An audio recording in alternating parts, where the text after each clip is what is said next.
नमः संस्कृताय मित्रों, संस्कृत विशेषज्ञ यूट्यूब चैनल पर आपका स्वागत है। इस वीडियो में आपको बाण भट्ट की कादंबरी के अंतर्गत शुकनासोपदेश का वाचन, शब्दार्थ और अर्थ का अध्ययन मिलेगा। और पिछले वीडियो का लिंक आपको ऊपर आई बटन पर, वीडियो के अंत में और नीचे डिस्क्रिप्शन बॉक्स में मिल जाएगा। यदि आपने अभी तक चैनल को सब्सक्राइब नहीं किया है तो ज़रूर कर लें। शीघ्र ही आपको और भी वीडियोस उपलब्ध कराए जाएंगे। चलिए शुरू करते हैं। यौवनारंभे च प्रायः, युवावस्था के आरंभ में प्रायः शास्त्रजल प्रक्षालन निर्मलापि कालुष्यम उपयाति बुद्धि। वो बताते हैं, चंद्रापीठ को बताते हुए कहते हैं कि यौवनारंभे च प्रायः, युवावस्था में प्रायः शास्त्र जल से जो प्रक्षालित निर्मल बुद्धि है वो भी कलुषता को प्राप्त हो जाती है।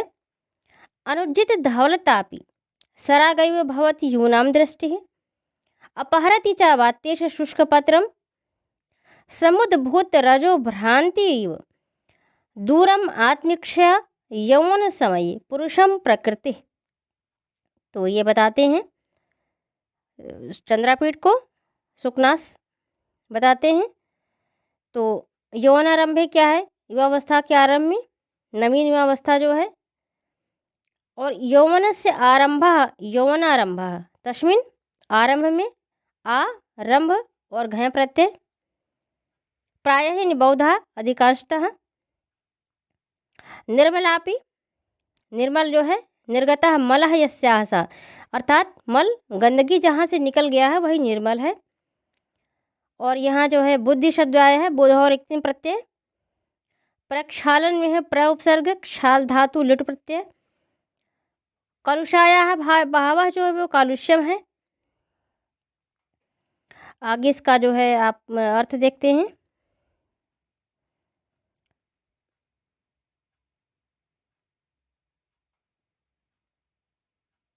उज्जित में उज्ज और अक्त प्रत्यय है। धवल में धवल, तल और टाप दो प्रत्यय हैं। धवलता के लिए टाप प्रत्यय स्त्रीलिंग में आता है, तो ये धवलता शब्द आया, इसलिए जो आपका टाप प्रत्यय हो गया। इसी तरह कलुषता में भी है, कलुष, तल और टाप।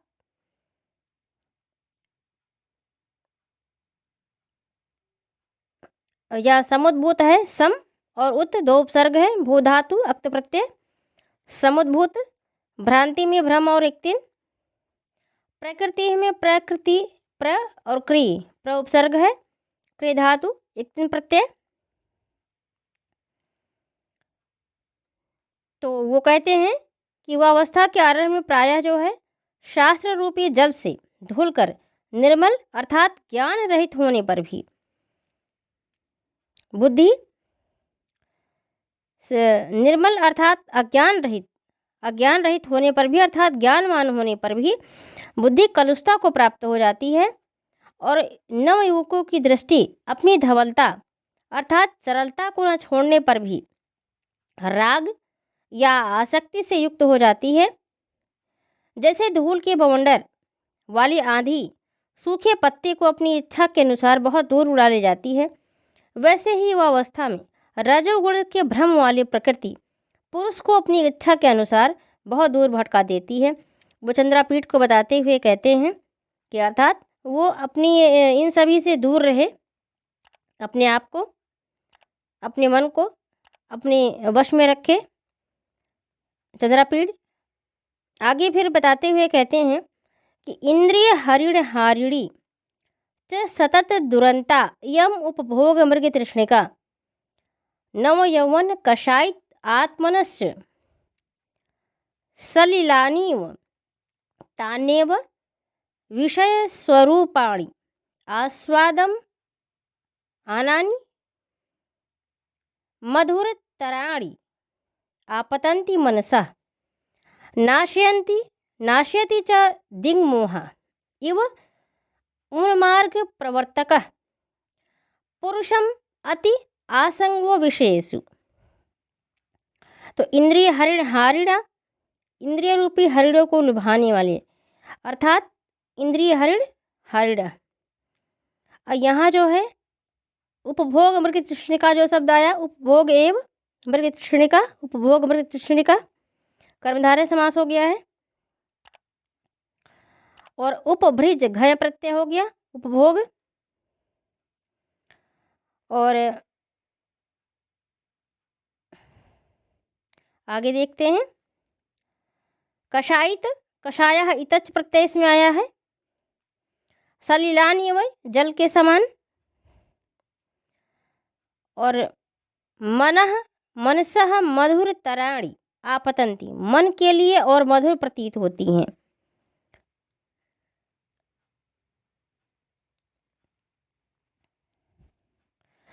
तो देख लेते हैं हिंदी या इसका अनुवाद या भावार्थ आप कहिए, जो भी आप कहिए।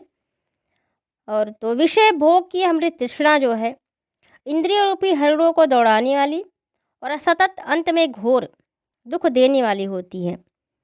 नवीन युवावस्था के कारण जिस पुरुष का चित्त भोगासक्ति से कसैला हो जाता है, उसके मन को वे ही विषय भोग और अधिक मीठे प्रतीत होने लगते हैं।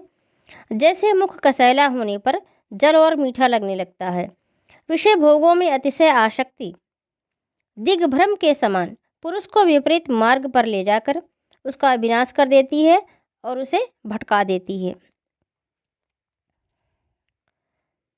आगे देखते हैं, भवादृशा एव भवन्ति भाजनानि उपदेशानाम।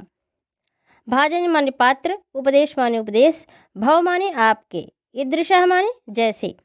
तो कहते हैं कि भव ईदृशः, आप ही के जैसे लोग जो है उपदेश के पात्र होते हैं। आप यानी चंद्रापीड़। अपगते ही मनसी स्फटिक मणव इव, स्फटिक मणि के समान। रजनीकर गभस्तयो हो विशंति सुखेन उपदेश गुणा। तो इस प्रकार अपगते मन से जब विकार हट जाता है तभी उसमें जो है सुखपूर्वक उपदेश जाते हैं। गुरु वचन अमलमपि सलिलमेव महद उपजन्यति श्रवण स्थितम शूलम भव्यस्य। इतरस्य तु करिणीव शंखाभरणम आनंद शोभा समुदयम आदि कतरम उपजनयति। हरति च अति मलिन अंधकारमेव दोष जातम प्रदोष समय निशाकरीव।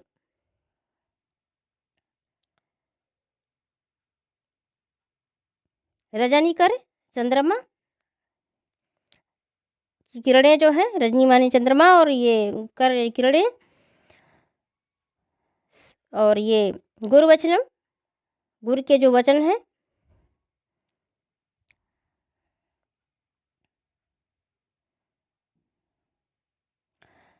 उपजनयति उपजन ऋच लट लकार में आया है। दोषाणाम जातम दोष जातम, दोषों का जो समूह है। तो कहते हैं कि आप जैसे जो लोग हैं अर्थात चंद्रापीठ जैसे लोग, क्योंकि चंद्रापीठ के पास पीछे आपने देखा है कि चारों प्रकार की क्वालिटीज़ हैं चंद्रापीठ के पास, अभिनव नवयौनतम और गर्भेश्वरतम। तो इस प्रकार जो चारों क्वालिटीज़ हैं वो सब चंद्रापीठ के पास हैं। तो कहते हैं सुकनाश कि आप जैसे ही उपदेश के पात्र होते हैं, जैसे धूल आदि मैल हटा देने पर स्फटिक मणि में चंद्रमा की किरणें प्रवेश करने लगती हैं, वैसे ही कामादि विकार से रहित मन में उपदेश के गुण सुख सहित प्रभाव डालते हैं। जैसे निर्मल जल भी कान में पड़ने पर शूल उत्पन्न करता है, वैसे ही दुर्जन के लिए गुरुजन का राग द्वेषादि रहित निर्मल वचन भी कान में पड़ने पर उसका क्रोध बढ़ाता है।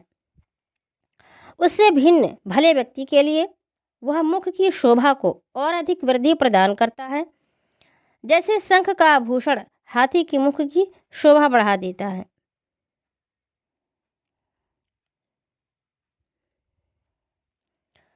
गुरुपदेशः प्रशम हेतु वयः परिणामेव पलित रूपेण शिरसिज जालम अमलीकुर्वन् गुणरूपेण तदेव परिणमयाति। अयमेव च अनास्वादित विषयरसस्य ते काल उपदेशस्य। कुसुमसर शर प्रहार जर्जरिते हि हृति जलमिव गलति उपदिष्टम्। तो आगे कहते हैं कि बताते हैं कि किसको जो है उपदेश किया जाए और किसे नहीं किया जाए। तो परिणमयति में आपका है परि, उपसर्ग है, नम धातु, ऋच लट लकार में आया है। और इधर शर शर की आवृत्ति में जो है अनुप्रास अलंकार है, लटानुप्रास। उपदिष्टम जलमेव गलति, उपदेश का वचन जो है वो जल के समान बह जाता है, उपमालंकार है।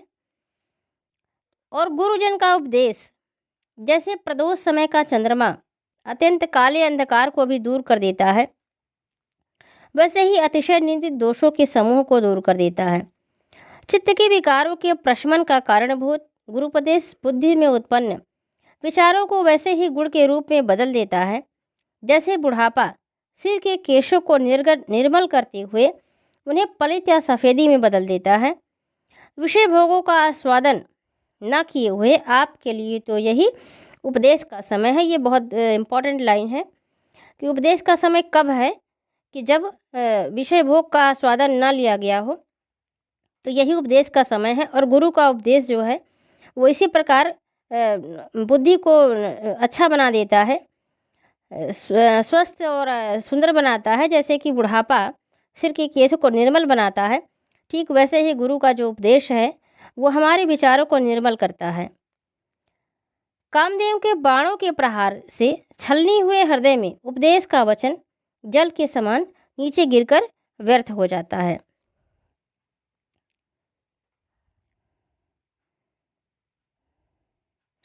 अकारणं च भवति दुष्प्रकृतेः अन्वयः श्रुतं च अविनयस्य चंदन प्रभो न दहति किम अनलः देहि किमु वा प्रशम हेतुः नापि न प्रचंड तरी भवति बडवानलो वारिणाद्य।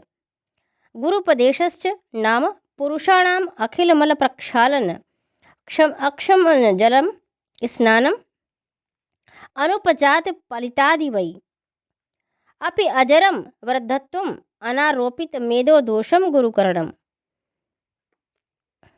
तो दुष्प्रकृति जो है दुष्ट स्वभाव वाले का, दुष्टा प्रकृति ही यस्य सह दुष्प्रकृति ही। तो इस प्रकार जो है आगे आप शब्दार्थ देख लें थोड़ा सा। और चंदन प्रभवानल, इस चंदन की लकड़ी से जो उत्पन्न अग्नि है,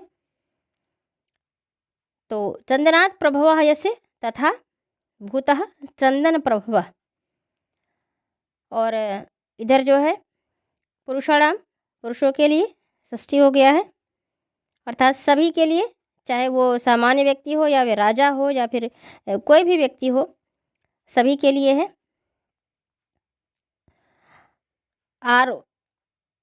आरोपित शब्द ये है आ रूह ऋ चौरक्त।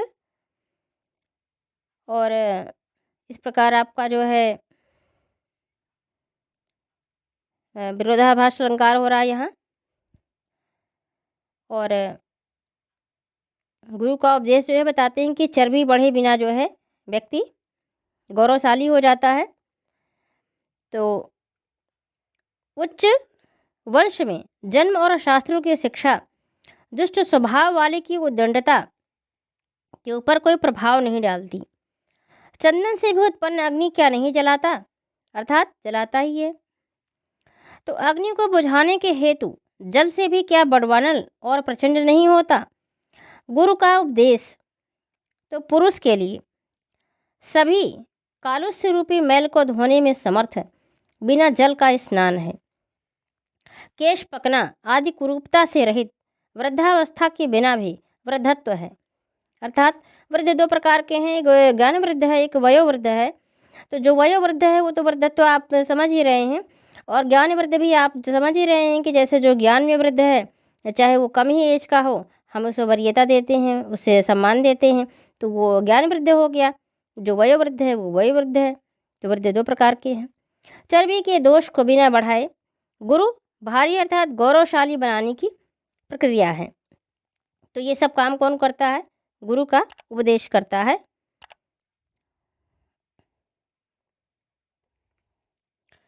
और आगे की जो पैसेज हैं वो आपको अगले वीडियो में मिलेंगे।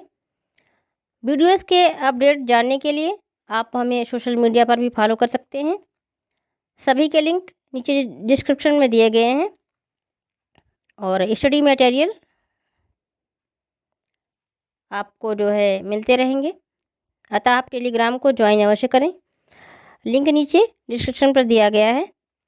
यूट्यूब पर जल्द से जल्द 1K सब्सक्राइबर पूरा करें और आगे किस टॉपिक पर वीडियो बनाना है कमेंट बॉक्स में ज़रूर बताएं।